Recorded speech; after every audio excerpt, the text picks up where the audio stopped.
दिल्ली की वाम दलों को धन्यवाद देना चाहती हूँ कि तुरंत जहांगीरपुरी की 16 अप्रैल की घटना के बाद हमारे साथियों ने पुलिस की घेराबंदी को तोड़कर, घेराबंदी केवल फिजिकल नहीं होता है, सच्चाई का भी घेराबंदी करने का जो प्रयास किया दिल्ली पुलिस ने केंद्र गृह मंत्रालय के नेतृत्व में, कि 16 अप्रैल की जो घटनाएं हैं उसकी एक तरफा तस्वीर देश भर के सामने रखा जाए। दिल्ली के वाम दलों ने एक फैक्ट फाइंडिंग टीम तैयार करके तुरंत वहां जाकर इस झूठ का जो पुलंदा बनाया गया था उसको तोड़ने का एक बहुत अहम काम किया। और इसलिए साथियों, मैं आप सबको बधाई देती हूँ, क्योंकि आज सच्चाई से अगर कोई पूछे हमसे कि बीजेपी आरएसएस किस चीज से डरती है, मेरा जवाब होगा बीजेपी आरएसएस सच्चाई से डरती है, सच्चाई के आधार पर आंकड़ों से डरती है। और इसलिए उनका हमेशा यही काम रहा है कि झूठ के आधार पर वो एक ऐसी कहानी बना ले कि जो अपराधी है उनका अपराध छिप जाए और जो शिकार हुए लोग हैं उन्हीं को शिकार बनाया जाए। भाजपा आरएसएस दंगाइयों को संरक्षण देना बंद करो, बंद करो, बंद करो। कल हम लोग जहांगीरपुरी में थे और हमें पता चला कि आज भी दिल्ली की पुलिस एक तरफा कार्रवाई कर रही है और घरों में घुस घुसकर आतंक फैला रही है और पूछताछ के नाम पर नौजवानों को गिरफ्तार कर रहे हैं। वो नौजवान कौन है? वो नौजवान एक विशेष कम्युनिटी, अल्पसंख्यकों, एक धर्म में विश्वास करने वाले वो नौजवान हैं जो आज पूरे सी ब्लॉक में एक आतंक का माहौल बना हुआ है। हम लोग जो वामपंथी हैं, जो कम्युनिस्ट हैं, हम उन तमाम तत्वों के खिलाफ है, चाहे किसी भी धर्म के क्यों ना हो, जो दंगा फैलाते हैं। हम चाहते हैं कि पहचान करके, चिन्हित करके उनके खिलाफ सख्त से सख्त सजा हो। लेकिन आज क्या हो रहा है? आज कानून की धज्जियां उड़ाए जा रहे हैं। आज इस देश के एक नागरिक के अधिकारों पर जबरदस्त हमला हो रहा है और इसीलिए हम ये मानते हैं कि बीजेपी आरएसएस के लिए ये बुलडोजर केवल मशीन नहीं है, ये बुलडोजर उनकी संकीर्ण विचारधारा, हिंदुत्व के नाम, ये बुलडोजर उनकी खतरनाक राजनीतिक कार्यनीति के नाम ये बुलडोजर चलाया जा रहा है संविधान के खिलाफ, जनवाद के खिलाफ, नागरिक अधिकारों के खिलाफ। और इसीलिए जहांगीरपुरी उसका सबसे जिंदा मिसाल है। पहले खरगोन में हुआ, यूपी में हुआ, हम सब जानते हैं। लेकिन ये कहना जरूरी है कि 16 अप्रैल को जो एक कहानी बनाई गई है कि एक शांतिपूर्ण हनुमान जयंती के लिए शोभा यात्रा पर सी ब्लॉक में पहुंचते ही अपराधी तत्व जो बांग्लादेशी और रोहिंग्या हैं, उन्होंने इस शांतिपूर्ण शोभा यात्रा पर पथराव किया। ये कहानी पुलिस ने कहा, ये कहानी बीजेपी के दिल्ली प्रेसिडेंट आदेश गुप्ता ने कहा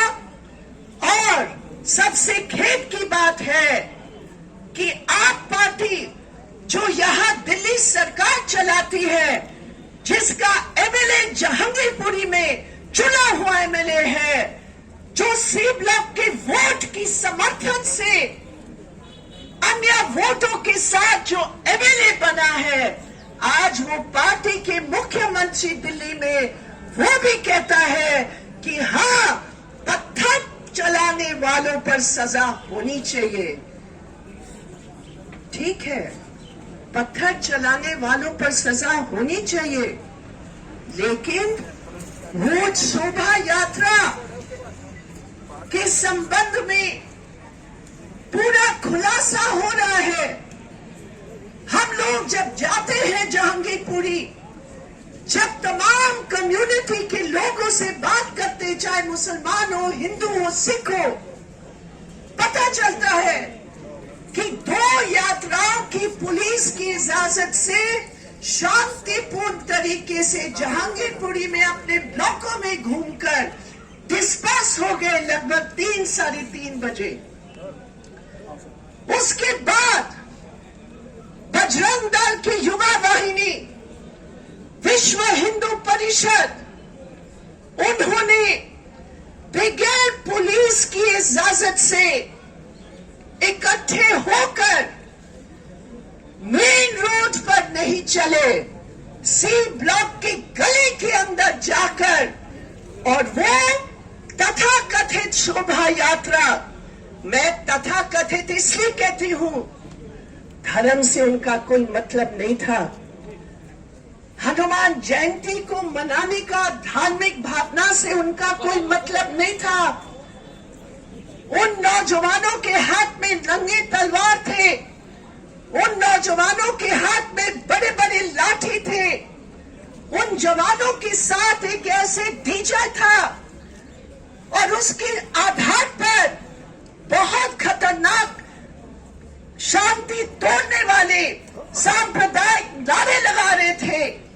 और ठीक उस समय जब रोजा समाप्ति का समय है, जब लोग मस्जिद में जाएंगे प्रार्थना नमाज पढ़ने के लिए, उस समय ये गैर कानूनी हथियार बंद जुलूस मस्जिद पर पहुंचकर सड़क को ब्लॉक करके उकसाने वाले नारे, यहां मैं आपकी इस मन से उन नारों का उच्चारण नहीं करना चाहती हूं, लेकिन जय श्री राम के साथ जो गंदे उकसाने वाले नारे मुसलमानों को टारगेट करके दिया गया, और जब बोला गया आप एक तरफ हो जाइए, वो नहीं हुए, और उसके बाद दोनों तरफ से जो कुछ हुआ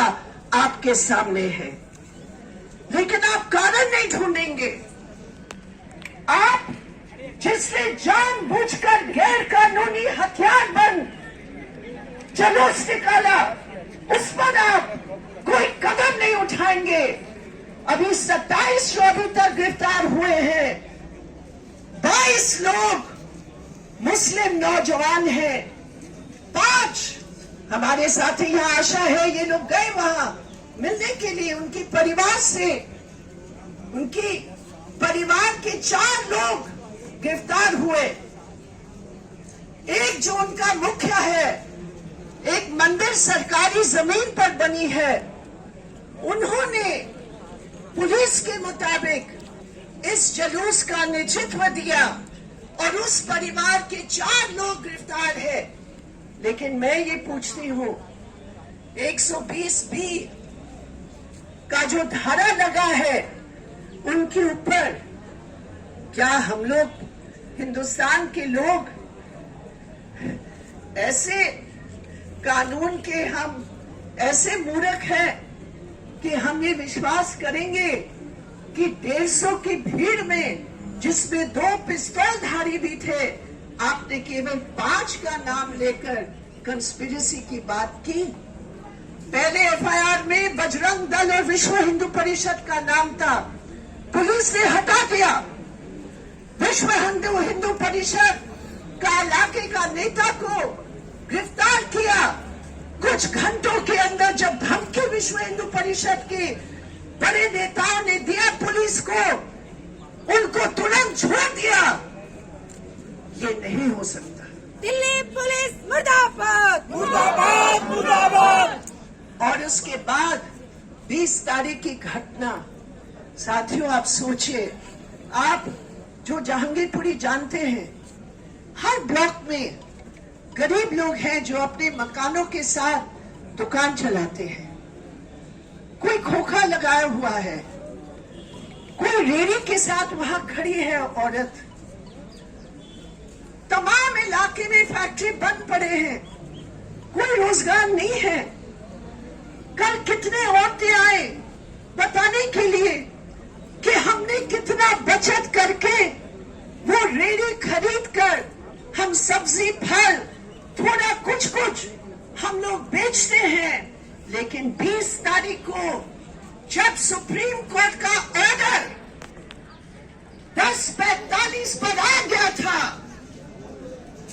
लगभग 1.5 घंटा तक ये दिल्ली पुलिस ने नॉर्थ एमसीडी की जो कार्रवाई थी, जो केवल आदेश गुप्ता के आदेश पर जो बुलडोजर वहां चले, धज्जियां तो संविधान की उड़ गए, धज्जियां तो कानून की उड़ ही गए, किसी को नोटिस नहीं दिया। लेकिन सुप्रीम कोर्ट की भी पूरी तौर पर मनहानि हुई और हम लोग सब मिलकर उसको रोका। लेकिन मेरे प्रिय साथियों, लगभग 120 परिवार हैं जो सीधे तौर पर प्रभावित है। उनमें से अधिकतर महिलाएं हैं जो घर को चलाते हैं। देने वाली बात है कि कुछ ये गुंडे तबके जो संघ परिवार के लोग हैं, उनको छोड़कर आम जहांगीरपुरी के निवासी सद्भाव चाहते हैं। मेरे प्रिय साथियों, उन्होंने कहा हम लोग हमेशा एक साथ रहे हैं। जो एक दुकानदार का लूट हुआ हरियाणा का है, उसने हमें कल बताया कि दीदी एक तरफ मुसलमान है, एक तरफ हिंदू है। हमने कभी भी उनको हिंदू मुसलमान के रूप में नहीं देखा। ये मेरे ग्राहक है और हमेशा एक होकर, चाहे हम कोई भी हो, हम लोग सब गरीब है, मेहनत करके हम अपने दुकान को चला रहे हैं। ये क्या हुआ, ये क्यों हुआ? तो साथियों, जहांगीरपुरी की जनता एक है और यही बात है संघ परिवार की साजिश। एकता को कैसे तोड़ा जाए। नॉर्थ ईस्ट में वही हुआ 2020 में। यहाँ नॉर्थ ईस्ट दिल्ली के हमारे साथी यहाँ आए हुए हैं, अभी भी उनका घाव भरा नहीं है, क्योंकि जब इस प्रकार की हिंसा होती है तो मानसिक रूप पर, जीविका के रूप पर और जिंदगी बिताने के आधार पर हमेशा एक खौफ बना रहता है। इसलिए मेरे प्रिय साथियों, वाम दलों का ये धरना एक उम्मीद पैदा करती है कि राजनीति के अंदर ऐसे वाम दलों की यहां मौजूदगी, विचार की मौजूदगी, झंडा की मौजूदगी, अन्याय के खिलाफ लड़ाई की मौजूदगी, यही जो है इस दिल्ली की जनता को आशा देगी, इस दिल्ली की जनता को उम्मीद देगी कि हाँ, हिंदुस्तान के नागरिक के रूप में पूरे अधिकार हमारे हैं और उसी के आधार पर हम यहाँ शांतिपूर्ण तरीके से हम रहेंगे।